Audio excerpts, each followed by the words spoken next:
Hi, it's Maggie, the Irish Gypsy, here to bring you your November 2018 general reading. Thank you so much for joining us here today, and welcome to any newcomers. Thank you always for those of you who continue to follow my channel, for all your support, feedback, and comments, your likes, your shares, and your subscribes. And to my regular and new clients, thank you for continuing to reach out and keeping me so busy with those personal one-on-one readings. Always an honor and a pleasure. If any of you are interested in a personal reading with me, live or recorded, you can get more information and contact info by going to my YouTube channel's homepage, clicking on the little About button there, or you can click on the description bar of any of the videos I post. I do a wide variety of readings of all different types and lengths in all the main areas of life. And turnaround time is pretty fast too. I can usually respond to your initial inquiry within the same day or the first 24 hours. And turnaround time for the reading itself is pretty quick because I do readings full-time, 5 to 6 days a week. It is what I do. So if you're interested, please feel free to email me directly at maggie1mcguire@gmail.com. I'd be delighted to work with you.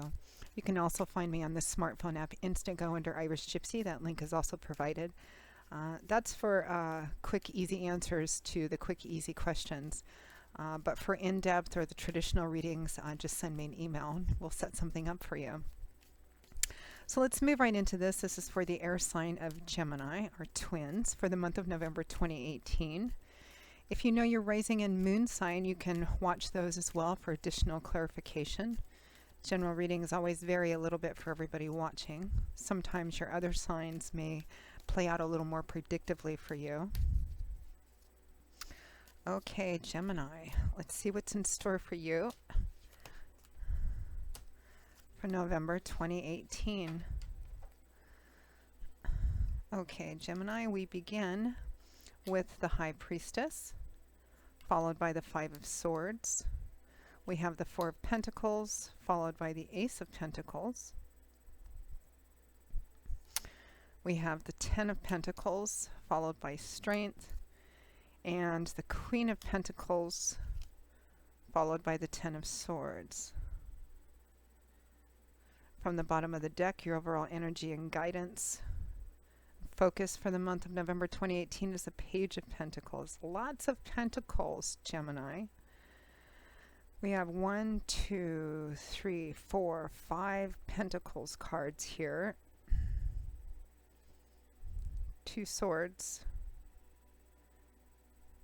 and 2 major arcana cards. So there's a lot of earth energy because earth is the element that governs the suit of pentacles, and it usually represents in the earthly tangible areas of our life, things like money, finance, property, real estate assets, etc., or things that affect those areas of our lives, or the tangible results of the efforts we put into other areas of our life as well.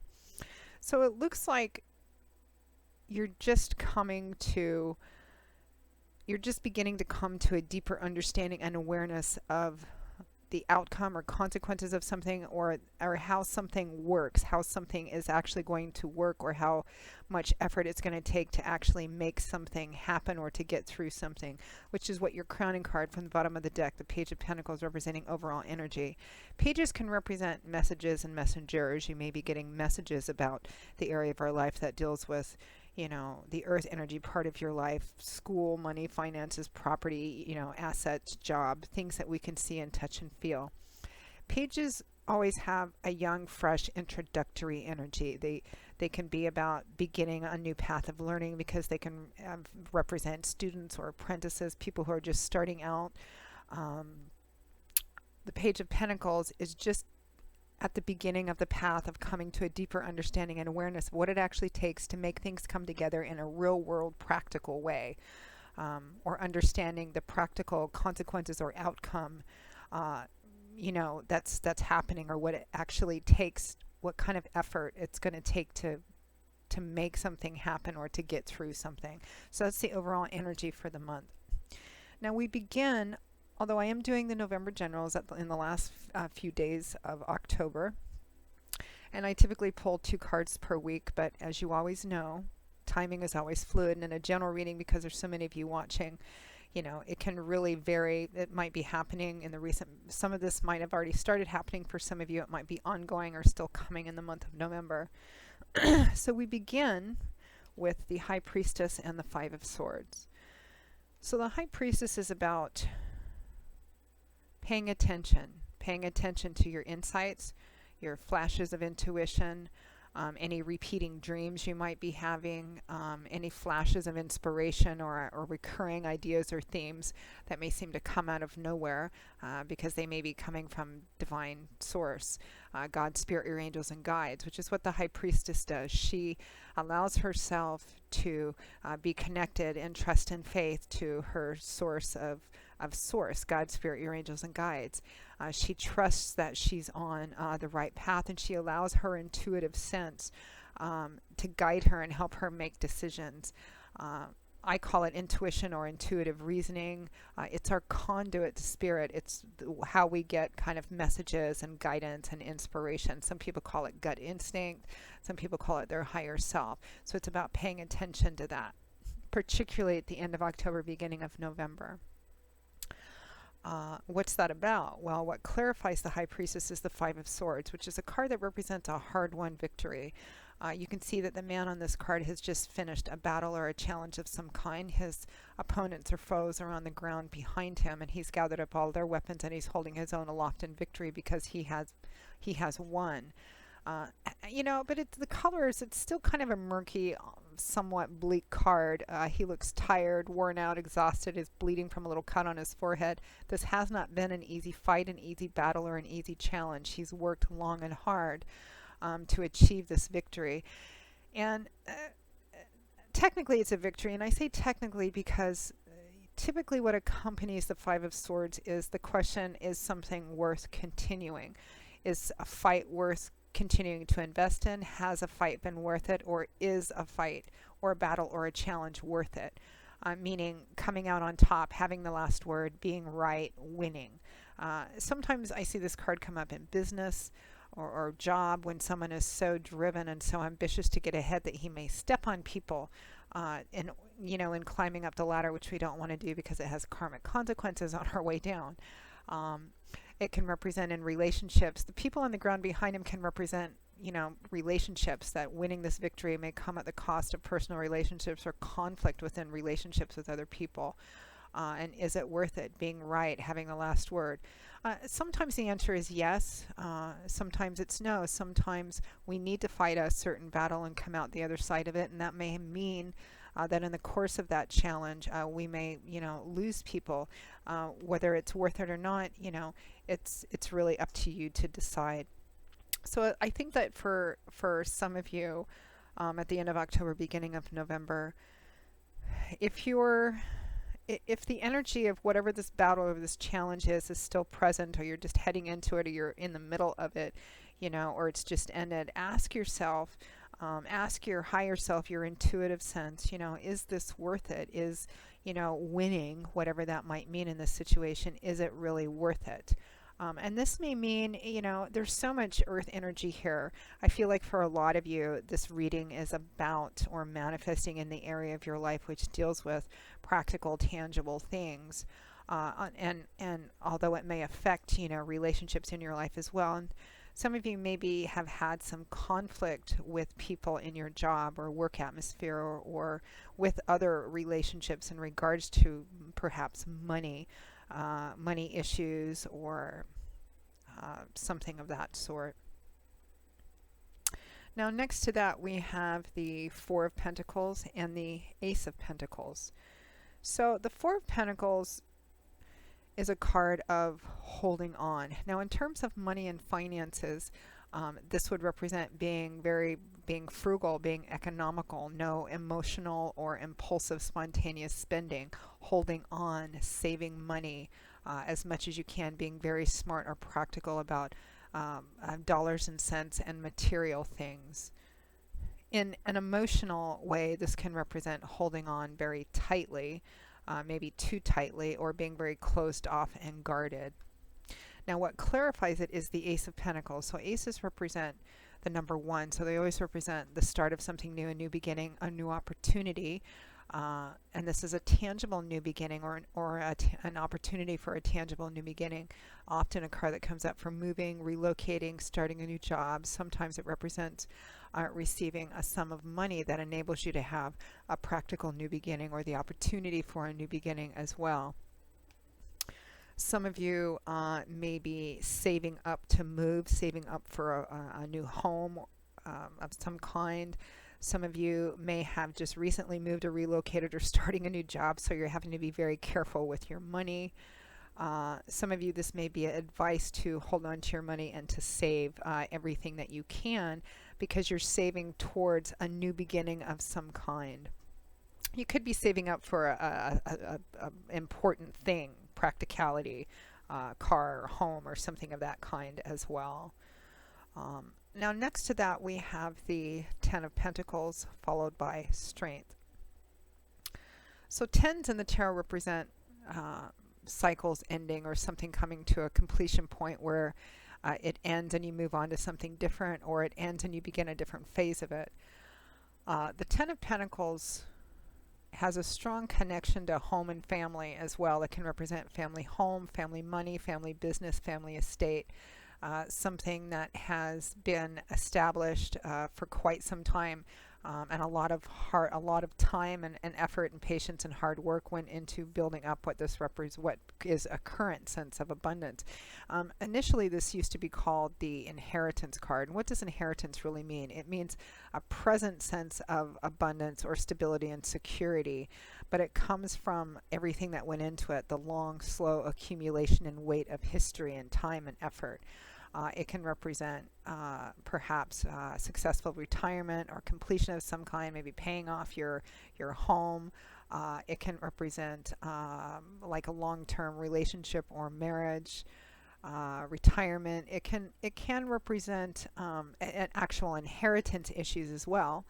Like family money, family home, family property, business of some kind.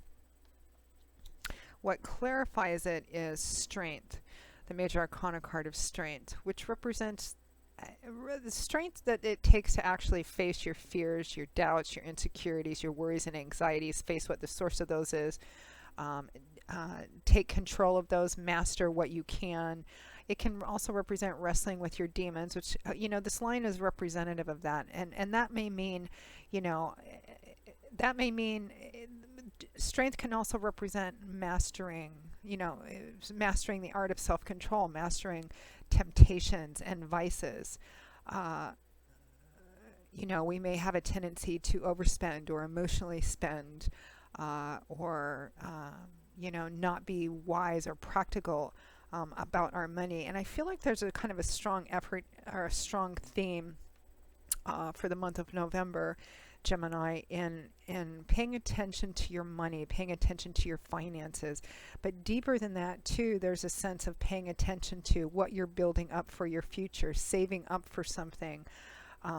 You may have fears about your long-term financial and material security. And it's about looking at those and taking a look at perhaps any bad choices or bad habits we have around those, and sitting down with yourself, maybe going over your budget again, or with an advisor, somebody that you trust in terms of financial advice, to work up a new budget plan if you're saving for something, a new beginning, moving, relocating, or a new car or something of that sort. You may be worried about your future as well. It's about facing those and being very careful about your money and your resources, not only in saving them, but in investing for that future as well. Now, at the end, towards the end of November 2018, we have the Queen of Pentacles and the Ten of Swords, which is a rather interesting energy.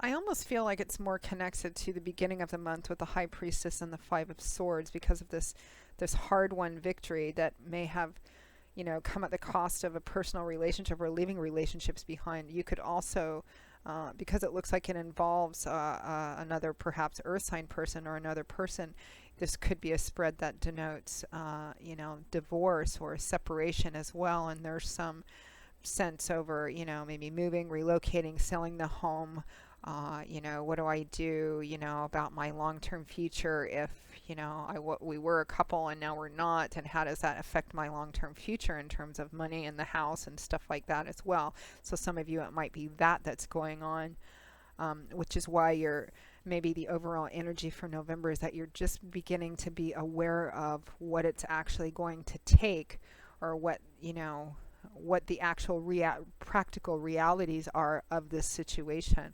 So the Queen of Pentacles and the Ten of Swords. So the Queen of Pentacles can represent an earth sign individual, Taurus, Virgo, Capricorn, Sun, Moon, or Rising, showing up as a queen, but could also represent a male as well. This could represent somebody else who's significant for you in the month of November. For those of you who are going through a separation or divorce, it could represent the other person or somebody significant in that situation. If it doesn't represent another person, this could represent just the energy. Energetically, the Queen of Pentacles, kings and queens represent individuals who have reached the top of their suit. They've grown and matured and evolved and learned through the energy of the page and the energy of the knight. And now they have mastered the character traits which are inherent to their suit. Pentacles, this is money, finances, saving, stability, long-term thinking, investing, and planning. As well, which we looked at in the previous two cards, about facing your fears about what your long-term future is, particularly in regards to money, property, finances, stability as well. So it could be about manifesting this energy, remaining, very economical, frugal, putting away as much as you can towards your future. There is a sense of almost of betrayal that goes with this Queen of Pentacles, though, because it's clarified by the Ten of Swords. So you have two tens here, the Ten of Pentacles and the Ten of Swords. The Ten of Swords is often called the stabbed in the back card. It can represent a sense of betrayal. The positive aspect of the Ten of Swords, like with other tens, is that if it represents a very painful situation or challenge, it is at an end. The worst has happened. It's not going to repeat itself. You can see that there's a golden light. Regardless of what put this man face down on the ground, whether it was a divorce or a job loss or, a big investment gone bad or something of that sort, whatever happened to put this man face down on the ground, it's done. We're at the 10 here. There's a golden light shining through these swords. The sun is rising in the background. A new day is dawning, and the animals are beginning to return to the scene. It's time to get up, brush yourself off, and begin the healing process and moving forward, manifesting the stable, patient, capable, resourceful energy of the Queen of Pentacles. So again, to me, it's almost... it looks like a separation or a divorce spread, but of course that's not going to resonate for everybody who's watching this in a general reading. It could, you could look at it a few other different ways too. It could represent, there may have been something that you went through recently, maybe an investment gone bad, or having to use your savings for something, or the loss of a job, or, income of some kind, or a home. But it looks like... I feel like for some of you, this is something that happened previously and the energies may still be continuing, but I feel like you're moving on and moving through it, even though there may be times during the month of November where you feel a little overwhelmed at what it may take to bounce back, to recover, or, to replan or plan ahead again in the same way. So I'm going to pull an additional couple of guidance cards, which I've felt compelled to start doing the last few months in general readings when a spread looks maybe a little bit more challenging than other times, and it's a couple of additional guidance cards because I don't like to say, okay, it looks like it's going to be a challenging month, or this issue's coming up, and there you go, see you later. I want to pull some additional guidance and advice, either specific guidance or how it's going to play out in the near future.